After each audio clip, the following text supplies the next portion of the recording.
तो मेरे भाई ने बोला मम्मी नहीं है ये। मैं बोला क्या बोल रहा है, क्या बकवास कर रहा है तू। बोला ये मम्मी नहीं है, ये कोई और ही है। चोर चोर से चिल्ला रही है, मेरे तन बदन में आग लग गई, ये वो, मैं छोड़ूंगी नहीं ये सब। और उसके पीछे ऐसे हाथ रख के कोई आइडेंटिटी खड़ी है, उसके बाल इतने लंबे लंबे। ये बोली कि उसे भी मैंने ही मारा है, मैंने 2 बार उसको बेड से फेंका, उसका सर फट गया। जय श्री राम दोस्तों, आप सभी का स्वागत है अक्षय वशिष्ठ चैनल पर। इस चैनल पर मैं अक्षय वशिष्ठ आपको ऐसे पैरानॉर्मल इंसिडेंट और एक्टिविटीज के बारे में बताता हूँ जो कि हमारे फॉलोअर और सब्सक्राइबर हमारे साथ शेयर करते हैं। इंस्टाग्राम आईडी, जीमेल आईडी और अब एक ऐसा फोन नंबर जो कि आप स्क्रीन पर देख सकते हैं। तो कभी आपके साथ कोई पैरानॉर्मल इंसिडेंट हुआ हो, आप उसे रिकॉर्ड करके भेज सकते हैं। मैं अक्षय वशिष्ठ उसे नरेट करूंगा अपनी आवाज में। आगे बढ़ने से पहले एक बार धन्यवाद जो आप हमारे इंस्टाग्राम, यूट्यूब को इतना प्यार दे रहे हैं। इसी तरीके से आपको फेसबुक को प्यार देना है तो डिस्क्रिप्शन में आपको लिंक मिल जाएगा, आप डायरेक्टली जाके उसे फॉलो कर सकते हैं। ये जो रियल इंसिडेंट हम आपके सामने लेके आते हैं, या आप में से ही कुछ लोग हैं जो हमसे शेयर करते हैं, जिनकी ज़िंदगी में कहीं ना कहीं वो बहुत ज़्यादा परेशान रहे हैं या अभी भी बहुत ज़्यादा परेशान चल रहे हैं, जो नहीं चाहते कि आगे आने वाली जनरेशन कोई ऐसी दिक्कत परेशानी अपने ऊपर ले ले जिसे वो पूरी ज़िंदगी हटा ना पाए। आगे बढ़ने से पहले बस मेरे एक क्वेश्चन आपसे रहेगा। इमेजिन कीजिए जिस फैमिली के साथ आप अभी रह रहे हैं, जिस घर में रह रहे हैं, वहाँ पर आपको पता चलता है कि आपके घर के मुखिया कहीं ना कहीं 20 सालों से पोजेस्ड हैं, या आपको पता चले कि कोई एंटिटी आपके घर में रह रही है जो सबको पागल बनाती है, आपके घर में लड़ाइयाँ करवाती है, मन मुटाव रहते हैं, और किस तरीके से एंटिटीज आपको ट्रिक करती हैं, आज के पूरे रियल इंसिडेंट में आपको सुनने को मिलेगा। तो इसे ध्यान से सुनिएगा और आखिरी तक सुनिएगा। आज का जो रियल इंसिडेंट है वो हमें रवि ने भेजा है। रवि जो कि पंजाब के रहने वाले हैं। रवि ने बताया, भाई मेरे परिवार में मम्मी पापा और 4 भाई हम रहते हैं पंजाब में। बात है 2007 की, जब उनकी ज़िंदगी में कोहराम मचना शुरू हुआ।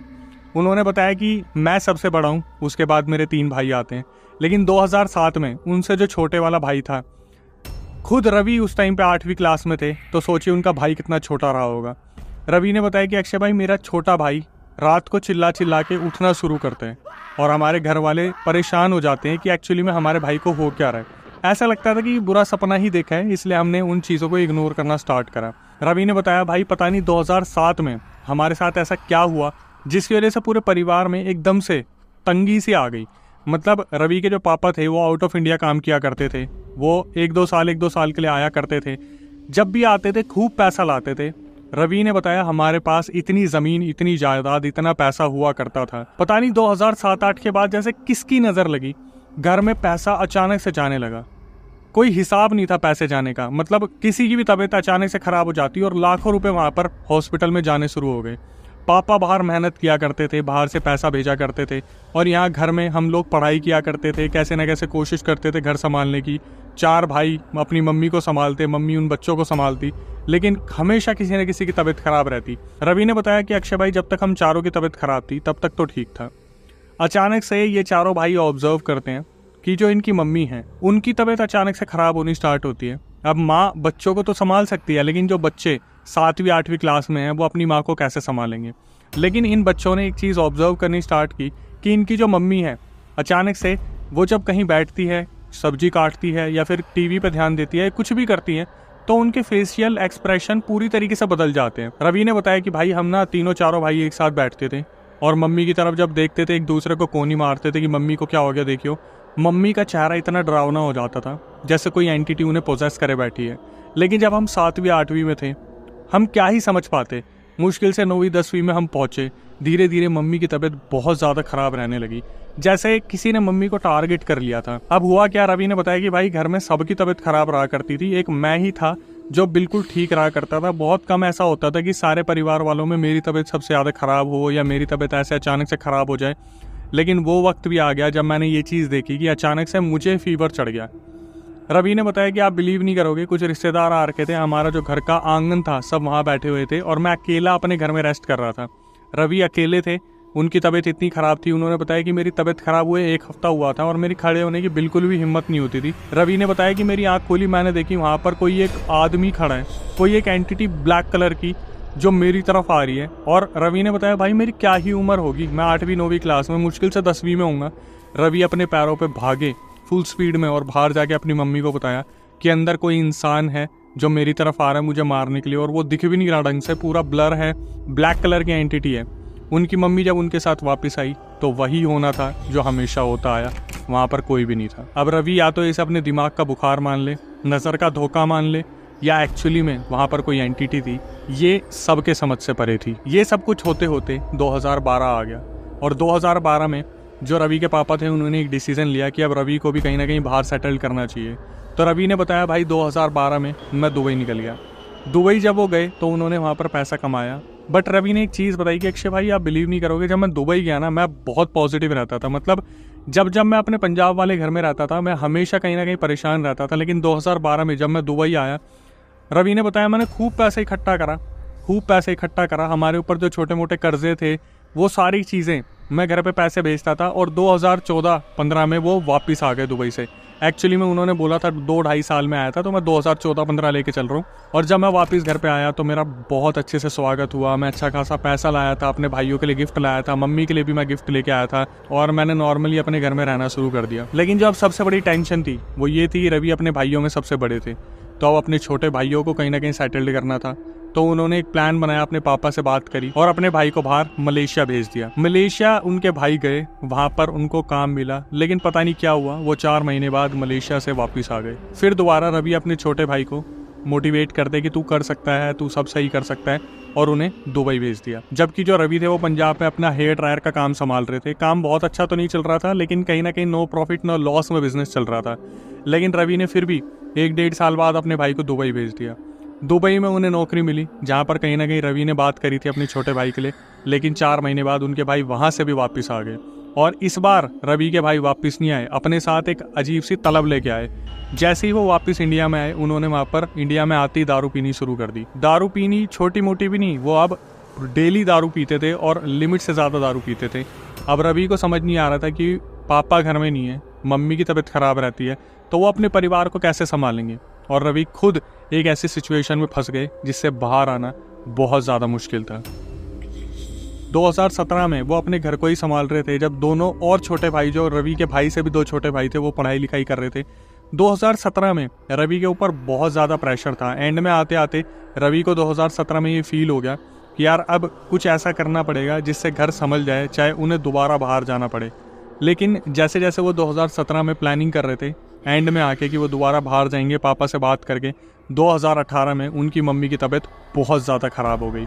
2018 में उनका इन्फेक्शन लेवल इतना ज़्यादा बढ़ गया कि जो हॉस्पिटल में डॉक्टर्स थे उनने अपने हाथ खड़े कर दिए। रवि ने बताया कि भाई मैं डॉक्टर्स के पास अपनी मम्मी को लेके जाता और डॉक्टर क्या करते, 15-15 दिन ऑब्जर्वेशन पर रखते, 15-15 हज़ार एक दिन के लेते, 10,000 15,000 ऐसे ले लेते। रवि ने बताया कि मैं इतना ज़्यादा इरिटेट हो गया था, मुझे समझ नहीं आ रहा था कि मेरे घर पर आखिर में ऐसा हो क्या रहा है। अब बात है 2018 की, जहाँ पर रवि की मम्मी की तबीयत बहुत ज़्यादा ख़राब हो गई और रवि उन्हें अलग अलग हॉस्पिटल में लेके जाते थे, उन्हें ग्लूकोज चढ़ता था। रवि ने बताया कि भाई मेरी मम्मी का पेट फूलने लगा और उनकी हालत में कहीं से कहीं तक सुधार नहीं आता था। रवि की हमेशा डॉक्टर से लड़ाई हो जाती थी। बहुत ऐसे सीनियर डॉक्टर थे जहाँ पर रवि बोल देते थे उनसे कि आपने बेफालतू में मेरी मम्मी को एडमिट कर रखा है, क्योंकि कोई सुधार तो आ नहीं रहा, बल्कि वो और भी ज़्यादा यहाँ रह के डिप्रेस हो रही हैं। तो कहीं ना कहीं उनकी डॉक्टर से बहुत ज़्यादा लड़ाई हो जाती थी और हर डॉक्टर यही बोलता था कि हमें बीमारी समझ नहीं आ रही, तो तुम एक काम करो, तुम यहाँ से लेके चले जाओ इन्हें किसी बड़े हॉस्पिटल में। फाइनली रवि के दिमाग में ये चीज़ें आती थी कि इन डॉक्टर्स के बस की नहीं है मेरी मम्मी का इलाज करवाना। जब वो लुधियाना के हॉस्पिटल में बात करके अपनी मम्मी को वहाँ लेके गए, तो वहाँ पर भी उनका ट्रीटमेंट चला, थोड़ा सा आराम हुआ, लेकिन डॉक्टर्स ने बोल दिया कि आप थोड़ा इन्हें घर लेके जाओ, माहौल सुधरेगा। क्योंकि काफ़ी टाइम से रवि की जो मम्मी थी वो हॉस्पिटल में ही सफ़र कर रही थी, तो कहीं ना कहीं मेंटली वो बहुत ज़्यादा इस चीज़ को अपने दिमाग में डाल गई थी कि मैं घर नहीं जा पाऊंगी, या कभी वापस भी जा पाऊंगी नहीं जा पाऊंगी, घर के हालात क्या होंगे, मेरा घर कौन संभाल रहा होगा। रवि की मम्मी हॉस्पिटल में रह के बहुत ज़्यादा परेशान थी, तो डॉक्टर्स ने कहीं ना कहीं उनको ट्रीटमेंट दिया, लुधियाना वाले डॉक्टर्स ने, और फिर फाइनली उन्हें पंजाब जाने की एक रियायत दी कि आप लोगों को आप अपने घर वापस जाना चाहिए, कुछ टाइम तक इनको ऑब्जर्वेशन में रखेंगे, हम ब्लड टेस्ट वगैरह करेंगे, ऐसा करेंगे वैसा करेंगे। लेकिन ब्लड टेस्ट में हमेशा रवि की मम्मी का जो इन्फेक्शन लेवल था वो बहुत ज़्यादा निकलता था। फिर भी रवि जो है उन्हें घर पे लेके आ गए। रवि ने बताया कि भाई मेरे पास कोई चॉइस नहीं थी, बाहर में जा सकता नहीं था, क्योंकि मुझे ऐसा लगता था कि जो बाकी 2 छोटे भाई हैं उनकी पढ़ाई लिखाई अभी रह रही है और मेरे से छोटे वाला जो भाई है वो ऑलरेडी ड्रिंक करता था, तो उसके भरोसे तो मम्मी को छोड़ नहीं सकते थे। तो 2018 में उन्होंने पंजाब के अंदर ही एक कंपनी ज्वाइन कर ली और उनके घर से वो मुश्किल से 20 मिनट दूरी पे थी। जब वो ऑफिस में थे तो रवि ने बताया भाई मेरे छोटे भाई का एक दिन कॉल आता है कि मम्मी की तबीयत बहुत ज़्यादा ख़राब हो गई है, कुछ हादसा हो सकता है, जितनी जल्दी हो सके घर आ जा। रवि ने बताया कि अक्षय भाई मैंने अपने ऑफिस में बात की और मैंने बता दिया घर में कुछ इमरजेंसी है। 20 से 25 मिनट में मैंने अपने घर में अपनी गाड़ी लगा दी और जब मैं अंदर गया तो मैंने देखा कि मेरी मम्मी इधर से उधर घूम रही है। मैंने अपने छोटे भाई की तरफ देखा कि तूने इस चीज़ के लिए मुझे बुलाया, मतलब मुझे तो ये कह के बुलाया था कि हालत बहुत बुरी है, यहाँ तो मम्मी आराम से घूम रही है। उनका भाई उनके पास आता है और एक ऐसी चीज़ बोलते हैं जिसको सुनने के बाद मेरे खुद के रोंगटे खड़े हो गए थे। उनका भाई उनसे बोलते हैं कि भाई ये हमारी मम्मी नहीं है। रवि बोलते क्या, तू पागल हो गया? उनका भाई बोलता है भाई ये हमारी मम्मी नहीं है, ये बार बार बोल रही थी तुझे यहाँ पर बुलाऊं, इन्हें तुझसे बात करनी है।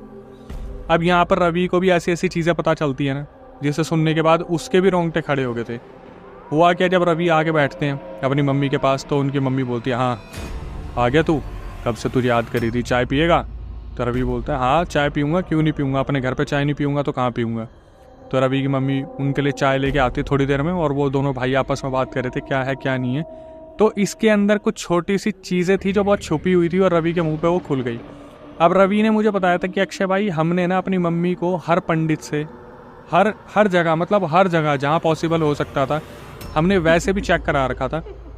तो रवि को किसी ने बताया कि पंजाब में कोई चर्च है, उस चर्च में एक फादर है जिनको बहुत अच्छी नॉलेज है एक्सॉर्सिज्म पोजेशन के बारे में। तो जो रवि थे वो प्लान कर रहे थे अपकमिंग संडे को वो चर्च जाने वाले थे फादर से बात करने के लिए। और जो रवि की मम्मी थी वो चाय लेके आती हैं और उनके पास बैठती हैं और बोलती हैं हाँ चर्च जाएगा तू, मुझे दिखाने के लिए चर्च जाएगा?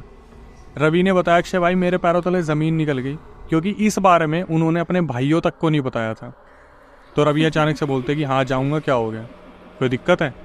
तो उनकी मम्मी ने उनके सामने बदलती आवाज़ में बोला कि अगर तू चर्च जाएगा तो मुझे इस घर से बाहर जाना पड़ेगा और मैं इस घर से बाहर नहीं जाऊँगा। रवि और उनके भाई ये चीज़ सुन रहे थे। रवि ने अपनी मम्मी को बोला कि कौन है तू? तो उनकी मम्मी के अंदर से आवाज़ आती है कि मैं यहाँ पर 20 सालों से हूँ। और 20 सालों से कहाँ पर हूँ? जहाँ पे तेरी मम्मी पूजा करती है उसके नीचे जो बुक शेल्फ रखा है वहाँ पर मैं रहता हूँ। 20 सालों से मैं यहीं पर हूँ। पूरा परिवार इस टाइम पर दंग हो गया था। रवि ने बताया कि भाई मैं, मेरा छोटा भाई और मेरे 2 छोटे भाई ये तमाशा देख रहे थे कि मम्मी वहाँ पर अजीब से रिएक्ट कर रही हैं। इससे पहले भी इनकी मम्मी के साथ कितनी बार ऐसा हुआ था जब ये लोग छोटे थे। जब मैंने बताया कि ये चारों एक दूसरे को कोनी मारते थे तो इनकी मम्मी जब अजीब अजीब से फेसेस बनाती थी तो इनकी तरफ देखकर वो बेहोश हो जाती थी और ये चारों भाई अपनी मम्मी को संभाला करते थे। रवि ने क्या करा, थोड़ी समझदारी दिखाई और उन्हें पता था कि मेरा भाई और मैं तो इसे अब संभाल पाएंगे नहीं इस एंटिटी को। तो उन्होंने अपनी मौसी के लड़के को फ़ोन करा और उसे बता दिया कि तेरे को गाड़ी चलानी है, तू फटाफट से आ जा, मम्मी को लेकर हमें चर्च जाना है। वो चर्च उनके घर से मुश्किल से 20-25 मिनट दूरी पर था। इन्होंने मम्मी को बैठाने की कोशिश की तो वो एंटिटी बोलती है हाँ मुझे चर्च लेके जा रहा है, मुझे इसके शरीर से बाहर निकालेगा, तुझे क्या लगता है मैं ऐसे निकल जाऊँगा? ऐसा कभी हो नहीं सकता। रवि ने बहुत समझदारी से अपनी मम्मी से बात की कि अरे चर्च वर्च नहीं जा रहे, आप गाड़ी में बैठो, थोड़ा घूमते हैं फिरते हैं, कुछ खिला के लाता हूँ, आपको बाहर लेके चलता हूँ, इतने टाइम से घर पड़े हुए हो, बैठे हुए हो। तो रवि ने बहुत ही समझदारी से अपनी मम्मी को गाड़ी में बैठाया और मौसी के लड़के को इशारा किया गाड़ी चला। मौसी का लड़का भी खूब समझदार था, उसने क्या करा, चर्च के बिल्कुल पीछे वाले गेट के पास गाड़ी लगाई और रवि ने अपनी मम्मी को बाहर निकाला। बात करते करते चर्च के बाहर आ गया। तो वो जो एंटिटी थी रवि की मम्मी के अंदर वो चिल्लाना वहाँ शुरू कर देती है कि तू मुझे लेके आ गया, तू मुझे लेके आ गया। और रवि के मौसी के लड़के को भी गाली देनी शुरू कर दी कि ये सुअर यहाँ पे लेके आया है, ये मुझे जानबूझ के लेके आया है, ये मेरे को चर्च लेके आया है, इसे भी नहीं छोड़ूंगा, इसे भी नहीं छोड़ूंगा।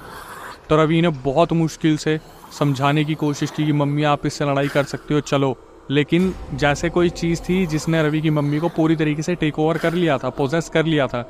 अब रवि ने बताया कि अक्षय भाई मेरी मम्मी के अंदर मुश्किल से 50-60 किलो वजन होगा, मैं और मेरी मौसी का लड़का दोनों मम्मी के हाथ खींच रहे हैं और मम्मी आराम से खड़ी है जैसे खंबा गड़ा हुआ वहाँ पे, हिल ही नहीं रही।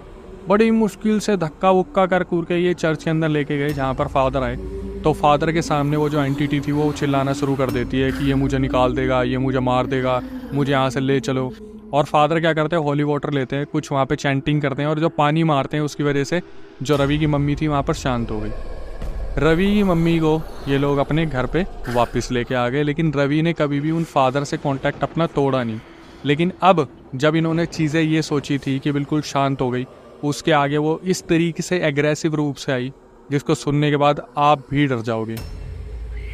अब जब रवि अपनी मम्मी को घर पर वापस लेके आ गए और मम्मी कहीं ना कहीं नॉर्मल हुई तो मम्मी ने पूछा कि क्या हुआ था मुझे।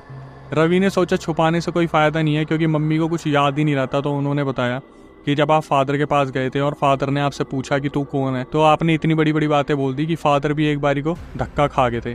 तो रवि ने बताया अपनी मम्मी को कि आप वहाँ बता रहे थे कि किसी ने आपके ऊपर इस एंटिटी को छोड़ा हुआ है। मतलब अब उस दृश्य पे चलते हैं जहाँ पर वो फादर के पास थी और इनकी मम्मी ने क्या क्या बोला। तो इनकी मम्मी ने फादर को बोला कि मेरे को इनके शरीर पे छोड़ा हुआ है, और जो छोटा भाई है रवि का, उसको भी ये पकड़ के बाहर से इंडिया लेके आई थी। मतलब जब भी ये अपने भाई को मलेशिया, दुबई किसी भी चीज़ के लिए भेजते थे तो वो इनके भाई को पोजेस करती थी और वापस लेके आती थी। और इतना तक बता दिया कि इनके पूरे ख़ानदान को ख़त्म करने का जिम्मा मिला हुआ है मेरे को। और इतना भी बता दिया, इनका सारा पैसा, इनकी वेल्थ, इनकी हेल्थ सब ख़त्म कर दूंगी मैं। ये जब चीज़ें हो रही थी तो फादर समझ गए थे कोई बहुत बड़ी एंटिटी है। तो फादर ने बोला इनके परिवार के ऊपर तेरे को किसने छोड़ा हुआ है।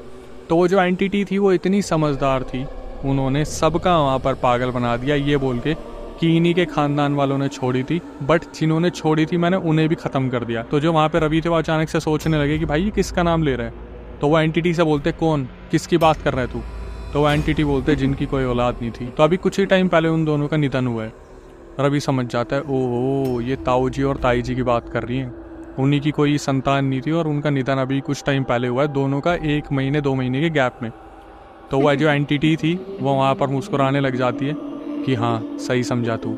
अब वापस आते हैं जब ये पूरा ठीक होने की एक्टिंग करके वो जो एंटिटी थी इनकी मम्मी के अंदर दोबारा घर के अंदर आ जाती है। फादर को भी पागल बना दिया, पूरे परिवार को, सबको पागल बना दिया और वो एंटिटी वापस आ गई। अब धीरे धीरे क्या हुआ, घर में डर का माहौल बनने लगा। रवि ने अपने पापा को बताया जहाँ पर वो जॉब कर रहे थे आउट ऑफ इंडिया कि ऐसे ऐसे चीज़ें हो रही हैं। उनके फादर ने भी यही बोला कि कुछ टाइम बाद में वापस आ जाऊंगा, जैसे हो सकता है चीज़ों को संभालो, क्योंकि वहाँ पर वो भी कॉन्ट्रैक्ट बेसिस पे थे, कहीं ना कहीं कोई बॉन्ड साइन कर रखा था उन्होंने। अब क्या हुआ, जैसे ही रवि बैक टू जॉब जाने की कोशिश करते हैं, कुछ टाइम बाद ही, मुश्किल से 10-12 दिन हुए होंगे, अचानक से उसी दिन उसी सुबह फिर दोबारा रवि की मम्मी की तबीयत बहुत ज़्यादा ख़राब हो जाती है।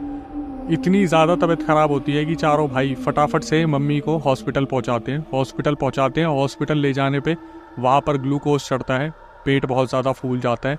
एम्बुलेंस में ट्रांसफ़र करने के लिए बोला जाता है कि किसी दूसरे हॉस्पिटल में लेके जाओ। जब रेफ़र किया गया तो एम्बुलेंस में आते टाइम जो रवि की मदर थी उनके अंतड़ियों में पता नहीं क्या प्रॉब्लम हुई कि उनके मुंह से रक्त बहना शुरू हो गया। और रवि कहीं ना कहीं समझ गए थे कि एक ऐसा पीक टाइम आ गया है जहाँ पर चीज़ें या तो बहुत ज़्यादा बिगड़ेंगी या बिल्कुल ठीक हो जाएंगी। मतलब ये एंटिटी या तो कुछ लेके जाएगा या ये जाने की कोशिश करेगा। जब ये हॉस्पिटल में पहुँचे, रवि की मम्मी की तबीयत ऑलरेडी बहुत ज़्यादा ख़राब थी। वहाँ पर एडमिट करवाने के बाद रवि की मम्मी 3 रातें वहाँ पर उस हॉस्पिटल में रही, जहाँ बहुत तड़पी, बहुत ज़्यादा परेशान हुई। और आप समझ सकते हो अगर एक एंटिटी ने उनकी मम्मी को पोजेस कर रखा था तो किस लेवल तक परेशान किया होगा, और कोशिश भी की होगी ले जाने की। सारे रिश्तेदार वहाँ पर थे, धीरे धीरे जो आ रहे थे वो रवि को समझा रहे थे कि बेटा तू 3 रातों से सोया नहीं है। रवि के साथ उनके कुछ और भाई भी थे, कजन्स भी थे। तो रवि को बहुत बोला गया कि हम लोग यहाँ पे है, तू घर जा, थोड़ा रेस्ट कर, अगर ऐसे ही रहेगा तो तू और ज़्यादा बीमार हो जाएगा, तू भी फिर एडमिट होगा। बड़ी मुश्किल से रवि को समझा समझू के उनके घर भेज दिया। रवि ने बताया कि भाई जैसे ही मैं सोया मुझे एक सपना आया कि मेरी मम्मी हॉस्पिटल में है, उसी बेड पर लेटी हैं जहाँ पर मैं उन्हें छोड़ के आया हूँ, और मेरी मम्मी के पीछे एक एंटिटी खड़ी हुई है जो बार बार देख के बोल रही है कि तेरी माँ को मैं आज लेके जाऊँगा, तू बचा के दिखा ले, तेरी माँ को मैं लेके जाऊँगा। जैसे ही एकदम से वो सपने से उठते हैं, अचानक से उनके भाई का फ़ोन आता है कि भाई मम्मी नहीं रही। ये न्यूज़ सुनते ही रवि को बहुत बुरा धक्का लगा कि डॉक्टर्स ने डिक्लेयर कर दिया था कि रवि की मम्मी का निधन हो गया है। अचानक से 15 मिनट बाद रवि के पास फिर फ़ोन आता है कि नहीं भाई, मम्मी की हार्ट बीट दोबारा आ गई है। रवि इतने खुश हुए कि वो फटाफट से हॉस्पिटल जाने की तैयारी कर रहे थे। फिर अचानक से 10 मिनट बाद कॉल आता है कि भाई फाइनली डिक्लेयर हो गया है, और मैंने भी देखा है मम्मी सही में चली गई। मतलब रवि ने बोला कि भाई मम्मी के अंदर जीने की चाह कितनी थी कि वो एंटिटी लेके गई, मम्मी फिर दोबारा वापस आ गई, लेकिन फिर भी वो एंटिटी कहीं ना कहीं मम्मी को दुख दर्द देके अपने साथ ले ही गई, चाहे मम्मी ने कितनी कोशिश करी अपने आप को उस दर्दनाक हादसे से बचाने की। उसके बाद क्या हुआ, सारी क्रियाएं वगैरह हो गई, धीरे धीरे चीज़ें चलती रहीं। पापा को बता दिया, भाई बहुत डिस्टर्ब रहे, घर में बहुत सूनापन हो गया, अकेलापन हो गया। अचानक से रवि के पूरे खानदान में अब ये सिलसिले शुरू हो गए, जहाँ पर रवि की मम्मी के जाने के बाद अचानक से 2-3 महीने बाद नाना जी एक्सपायर हो गए, 2 महीने बाद नानी जी एक्सपायर हो गई, और धीरे धीरे पूरे घर वालों में जितने भी थे सब धीरे धीरे गरीबी रेखा से नीचे आने लगे। सारा पैसा बर्बाद होने लगा। बस रवि के जो पापा थे वो कहीं ना कहीं घर पे पैसे भेजते थे, और वो इंसान सोचो बेचारा जो इतना मजबूर हो गया कि अगर घर में पैसे नहीं भेजूंगा, वो अपनी वाइफ के क्रियाक्रम पे भी वहाँ नहीं पहुँच पाए, सिर्फ इसलिए कि अगर मैं घर गया तो मेरा कॉन्ट्रैक्ट टूट जाएगा और मैं दोबारा पता नहीं कहाँ काम करूँगा नहीं करूँगा। लेकिन मेरे 4 बच्चे हैं जो इस टाइम पर घर पे बैठे हुए हैं, तो उनके जो पापा थे वो आखिरी क्रियाक्रम पे भी वीडियो कॉल पे कनेक्ट रहे। अब धीरे धीरे क्या हुआ, ये चीज़ें पहुंची मौसी तक कि भाई मौसी जो है उनकी भी तबीयत बहुत ज़्यादा ख़राब हो गई। अब मौसी की जो तबीयत ख़राब होती थी वो मानसिक रूप से बहुत ज़्यादा पागल सी हो गई। मतलब जब भी घर में लोग आते थे तो वो देखते थे कि जो मौसी जी थी वो सांप की तरह बिल्कुल अकड़ जाती थी, अपने हाथ पैर पीछे कर लेती थी और सांप की तरह धरती पर रेंगना शुरू कर देती थी। एक दिन जब ये सब मौसी जी से मिलने गए तो मौसी जी के ऊपर एक एंटिटी आ गई और वो एंटिटी बताती है कि मैंने ये सब कुछ करा है। तुम्हारे नाना नानी मौसी जी के जो ससुर जी थे, मतलब घर में जितने भी सब कुछ हो रहा था वो उसी एंटिटी ने किया था। तो रवि बोलते कि मतलब झूठ बोला था ताया ताई के लिए। एंटिटी ने बोला कि तुम इंसान जात हो, तुम्हें जो बताया जाएगा तुम उसी पे बिलीव करोगे। मतलब एंटिटी ने सबको पागल बना दिया और धीरे धीरे एक एक पत्ते जैसे बिखरते हैं ना इनके परिवार में, धीरे धीरे सबको ख़त्म कर दिया। मौसी के ऊपर वो एंटिटी आके खुद बता रही थी कि नाना नानी तेरी मम्मी घर में जितना पैसा है, जितना अमीर तुम थे, सब कुछ बर्बाद कर दिया और मुझे किसी ने भेजा है, लेकिन मैं कभी भी तुम सबको उस इंसान तक पहुंचने नहीं दूंगा। रवि ने बताया भाई मैं अपनी आंखों से सब कुछ देख रहा था पर हम कुछ भी नहीं कर पाए, कुछ भी नहीं कर पाए, सिर्फ देखते रह गए। बस रवि को इतना पता है कि उनकी पूरी रिश्तेदारी बर्बाद हो गई और रवि को इतना भी पता है कि अभी भी किसी रिश्तेदार का ही हाथ है, कोई ना कोई अपना ही है जो सबके बारे में जानता है और कहीं ना कहीं सबसे चिढ़ता है। अब जब मेरी रवि से बात हुई 2024 आ गया, उन्होंने मुझे बताया भाई अभी भी मौसी जी की हालत ऐसी है कि वो अभी भी ऐसे सांप की तरह रेंगना शुरू कर देती है।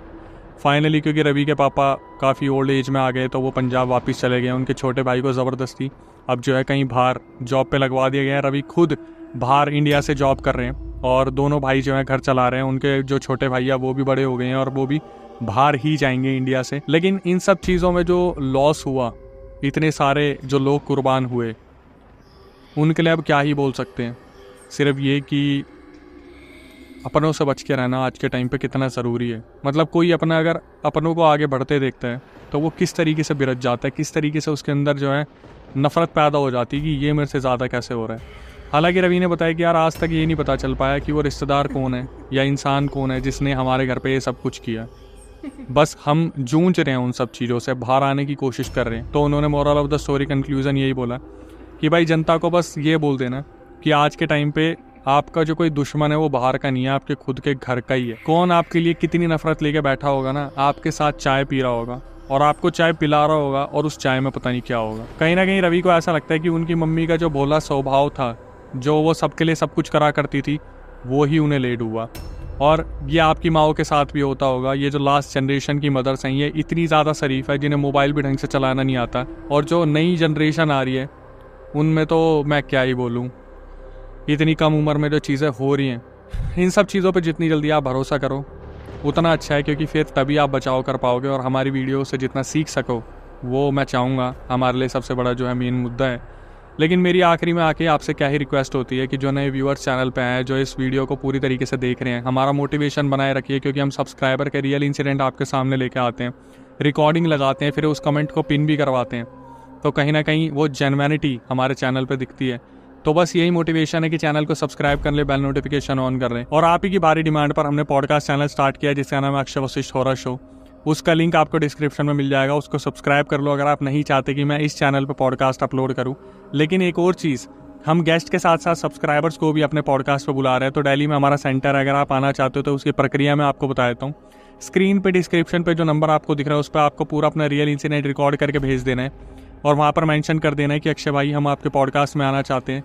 तो दिल्ली में हमारा सेंटर है, आपको बुलाया जाएगा। आप स्क्रीन के सामने अपना पूरा रियल इंसिडेंट सबके सामने रख सकते हो, जहाँ पर वो भी आपसे सीख ले सकते हैं। कभी आपके साथ कोई पैरानॉर्मल इंसिडेंट हुआ हो तो आप उसे रिकॉर्ड करके भेज सकते हैं। मैं अक्षय वशिष्ठ उसे नरेट करूँगा अपनी आवाज़ में। और आखिरी में यही बोलूँगा कि जो इंस्टाग्राम यूट्यूब को आप प्यार दे रहे हैं, इसी तरीके से हमारे फेसबुक को भी प्यार दीजिए। तो डिस्क्रिप्शन में लिंक है, आप जाके उसे फॉलो कर सकते हैं। जितना हो सके थोड़ा सा बच के रहिए, माँ बाप से प्यार कीजिए, अभी बहस करने की उम्र नहीं है, जब वो चले जाएंगे तो बहुत दुख होगा। डॉक्टरों ने क्लियर कर दिया कि डेथ हो गई है। मेरी मदर का दिल फिर धड़कने लगा। डॉक्टरों ने तो क्लियर कर दिया कि ये डेथ हो गई है, मेरी मदर का दिल फिर धड़कने लगा। डॉक्टर बोले कि दिल धड़क रहा है, फिर से धड़कना शुरू हो गया। अंदर से लीवर ख़राब हो गया, किडनी फेल हो गई, मतलब कि अंदर से ही पूरा ख़राब हो गया था। फिर उन्होंने बताया कि ऐसे ऐसे करके मदर नहीं है। वो एंटिटी ने बताया कि तेरे पूरे फैमिली की, तेरी बहनें, तेरे भाई, उनके ऊपर मेरा ही साया है सब। मैं ही जो भी कर रहा हूँ मैं ही कर रहा हूँ। उसने बोला मैंने तेरा पूरा परिवार तहस महस कर दिया।